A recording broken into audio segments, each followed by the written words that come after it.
स्थान पर आप बैठे हुए हैं, ये हमारे अनंत अनंत अनंत अनंत ब्रह्मांडों में श्रेष्ठ स्थान है। इसको बोलते हैं राधा कुंड तट। भगवान श्री कृष्ण 5,500 वर्ष पूर्व यहाँ पर गाय चराते थे, गोष्ठ लीला करते थे। भगवान के समय में इस गांव का नाम था अरीट गांव। वनों में आता था अरीट वन। राधा कुंड गांव नहीं था और राधा कुंड भी नहीं था, अरीट गांव और अरीट वन। इसके चैतन्य चरितामृत चैतन्य भागवत में नाम अंकित है, पहला नाम। भगवान गाय चरा रहे थे, 2-4 गाय तो थी नहीं, 9 लाख गाय थी और ज्यादा ही होगी, कम नहीं। इतनी गाय थी किंतु सब मिलकर के भगवान गोविंद के साथ में रहती थी। श्रीमन चैतन्य महाप्रभु ने कहा है, सबका उद्देश्य है श्री राधा रानी के श्री चरणों में जाना, सबको मिलकर के भजन करना है, सबका उद्देश्य ब्रजवास करना।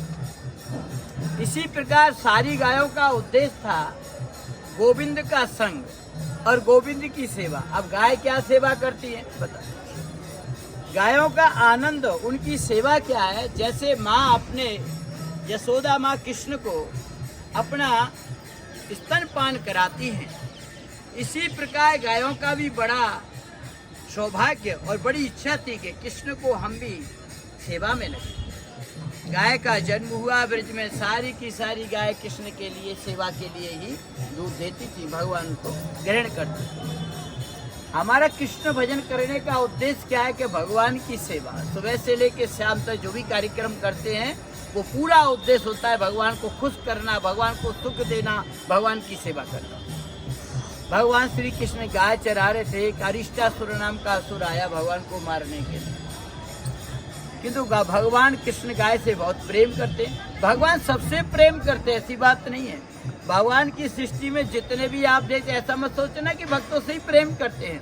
जैसे पिता के कोई 4 पुत्र हैं, कोई लायक भी है, कोई उत्तम है, कोई कैसा भी है, कोई नालायक भी हो, कोई सुंदर है, कोई काला है, कोई गोरा, किंतु माता पिता के लिए वो बहुत प्रिय होता है। बोले राधे राधे। इसी प्रकार भगवान के संसार में जो भी जितने भी आप जीव जंतु पशु पक्षी और नीम का भी पेड़ और आम का भी पेड़ और तुलसी का भी, सब भगवान के प्रिय। इसी प्रकार भगवान श्री कृष्ण गाय चरा रहे थे तो अरिष्टासुर नाम का असुर कृष्ण को मारने के लिए आया। कैसे आया? गाय के बछड़े के रूप में। भगवान के अनंत नामों में एक नाम और है, वो नाम है भगवान कृष्ण का अंतर्यामी। क्या नाम है? अंतर्यामी। माने प्रत्येक जीव के अंदर क्या चल रहा है, वो क्या सोच रहा है, वो क्या चाहता है, केवल भगवान के सिवा कोई बता नहीं सकता अनंत ब्रह्मांडों में। इसी प्रकार गोविंद का नाम अंतर्यामी हुआ। ये अंतर्यामी किसने दिया? ये अंतर्यामी नाम दिया गोपियों ने। कैसे? प्रैक्टिकल करके। जैसे गोपियां सोचती थी हैंड टू हैंड संग के संग कृष्ण वही कर देते। कहते आप तो बड़े अंतर्यामी हो। बोला राधे राधे। आप तो बड़े अंतर्यामी। बोले कैसे? हम ये सोच ही रहे थे और आप हाजिर हो गए। भगवान अंतर्यामी।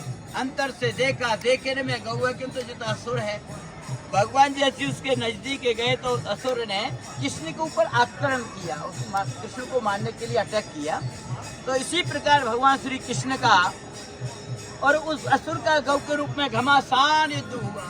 भगवान के सखा श्री राम सुदाम मधुर भगवान के प्रिय सखा फ्रेंड थे, उन्होंने देखा है रे ये असुर गाय के रूप में है, बैल के रूप में है, किंतु कृष्ण तो हमारा छोटा है। तो इसी प्रकार श्री राम सुदाम पहुंचे नंद बाबा के पास यशोदा में खबर देने के लिए। भगवान श्री कृष्ण बोले कि यदि हमारे माता पिता यहाँ पर हाजिर हो जाए तो उनको पता चल जाएगा कि मैं भगवान हूँ। हम किस घोषणा में लगे रहते हैं, किस युक्ति में लगे रहते हैं, जो भी है किस युक्ति में लगे रहते हैं, हमारा नाम होना चाहिए हमने ये काम किया, हमारा नाम होना चाहिए हमने ये किया।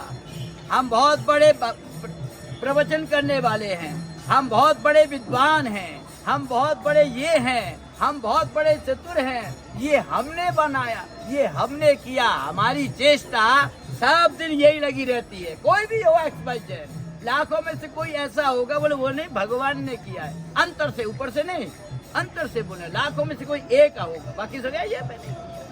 भगवान श्री कृष्ण इस चीज से बहुत दूर है। कृष्ण जिसका हम भजन करते हैं वो क्या करे? उन्होंने कभी भी ये नहीं कहा कि मैंने गिरिराज को उठाया या मैंने कंस को मारा या मैंने पूतना को मारा या मैंने ये किया या वो किया। हम कृष्ण का भजन कर रहे हैं। एक्स वाई जेड को जितने भी पाठ कीर्तन जो भी कुछ करा हमने किया, ये सब हम कर रहे हैं। बोला हम कर रहे हैं, बोला हम चला रहे हैं, ये हम कर रहे हैं, इसी में ही लगे हुए हैं। इसको जब तक एंड नहीं होगा तब तक राधा कुंड का वास और राधा रानी का प्रेम रस आस्वादन राधा कुंड में नहीं कर सकता है। बोलो राधे राधे, राधे श्याम। राधा कुंड का वास राधा रानी के धाम में रह के वही रस आस्वादन कर सकता है। इस चीज को हम और हमारे को त्याग कर देगा। गुरु जी के चरणों में आए किस लिए आए? हम और हमारे को त्याग करो। भागवत कहती है तुम तुम्हारा नहीं है, तुम हो नित्य जीव, बोलो नित्य कृष्ण दास। तुम अपने स्वरूप को पहचानो। अरे कौन कर रहा है? मैं कर रहा हूँ, तुम नहीं कर रहे हो। अर्जुन तुम नहीं कर रहे हो, तुम नहीं मार रहे हो। देखो मैंने सब कर दिया खेल।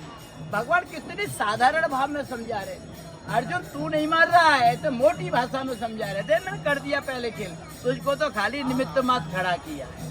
किंतु हम उसी में लगे हुए। इस चीज को छोड़ दें, पूर्ण शरणागति हो जाए तो हमारे भगवान श्री कृष्ण सब समय हमारे साथ रहेंगे और भक्ति का रस आस्वादन ग्रहण कर सकते हैं। जोर से बोलो राधे राधे। भगवान श्री कृष्ण बोले यशोदा मां आनंदवा यदि आ जाए तो वो पहचान लगे कि मैं भगवान हूँ। तो भगवान श्री कृष्ण ने क्या किया? उस असुर को गौ के रूप में वध कर दिया। जब तक माता पिता है तब तक असुर को गौ के रूप में वध किया। जब भगवान ने उसको मार दिया तो गोपियों को पता चला, राधा रानी को पता चला, उनका उद्धार किया है और गोपियां भगवान से रुष्ट होने लगी, राधा रानी रुष्ट होने लगी। क्यों?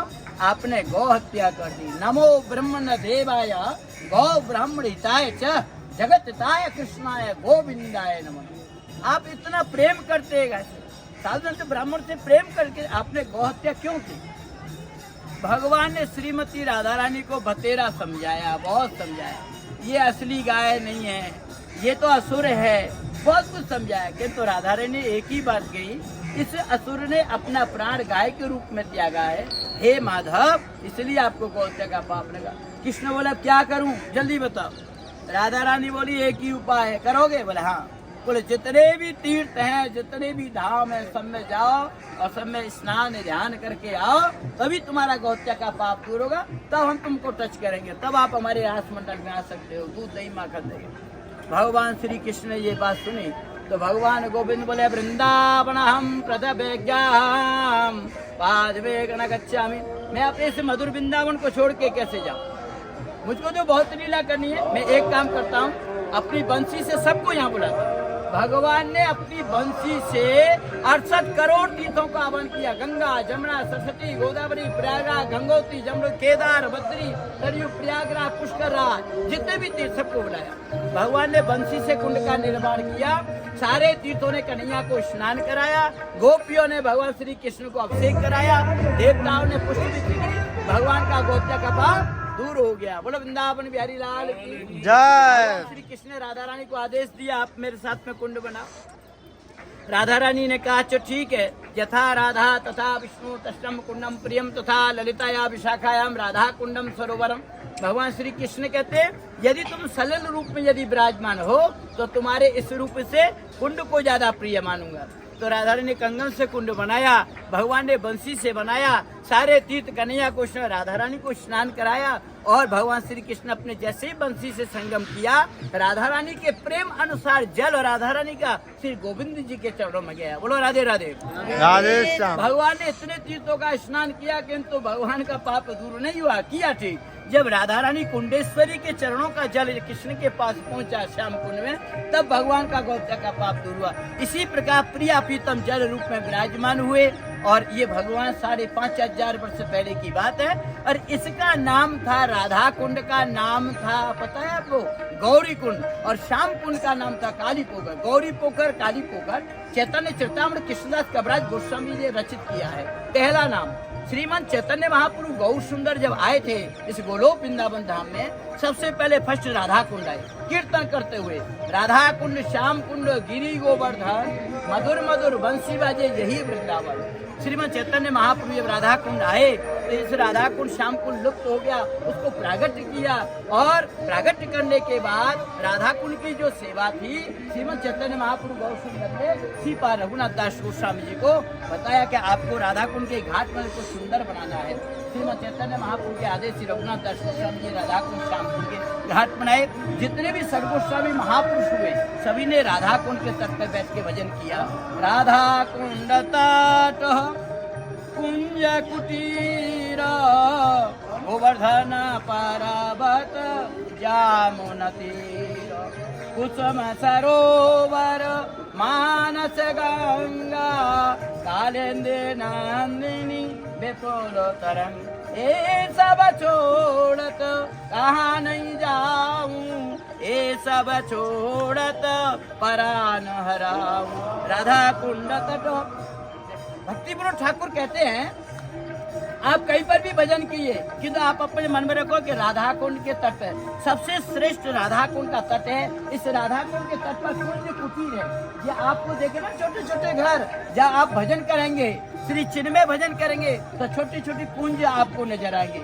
और पर्वतों में श्रेष्ठ गिरिराज पर्वत है, गंगा में श्रेष्ठ मानस गंगा है, और सरोवर में मान सरोवर, ये सरोवर सबसे श्रेष्ठ कुसुम सरोवर है। चिंतामणि मय राधा कुंड तट ताहे कुंज सत्य सत्य। राधा कुंड में बड़े सत्य सत्य कुंज है, जिस कुंज में रूप सनातन गोस्वामी मंजरी भाव से भजन करते हैं। हमारे गौड़िया वर्ग जितने भी हैं, हमारे गुरु वर्ग हैं, वो सब राधा कुंड के तट पे बैठ के भजन करते हैं। राधा रानी में और राधा कुंड के कुंड में कोई अंतर नहीं है, एक ही है। ये राधा सही कुंड भेद नहीं। इसी राधा कुंड के तट पर जाह्नवी देवी ने भजन किया। पंच पांडवों ने वृक्ष के रूप में भजन किया। बड़े बड़े महापुरुष भजन किया। अब भी करें, आगे भी करेंगे। आपका परम सौभाग्य है। आज जाह्नवी देवी के आविर्भाव दिवस पर वैशाख महीना पर राधा कुंड के तट पर सब परिवार पधारे हैं। राधा रानी विशेष कृपा करिए, आपका सौभाग्य है। बोलो राधा कुंड की जय, कुंड की जय, वृंदावन धाम की जय। राधे राधे। हमारे चैतन्य महाप्रभु ने इस गांव का नाम राधा कुंड रखा और तीर्थ का भी नाम राधा कुंड।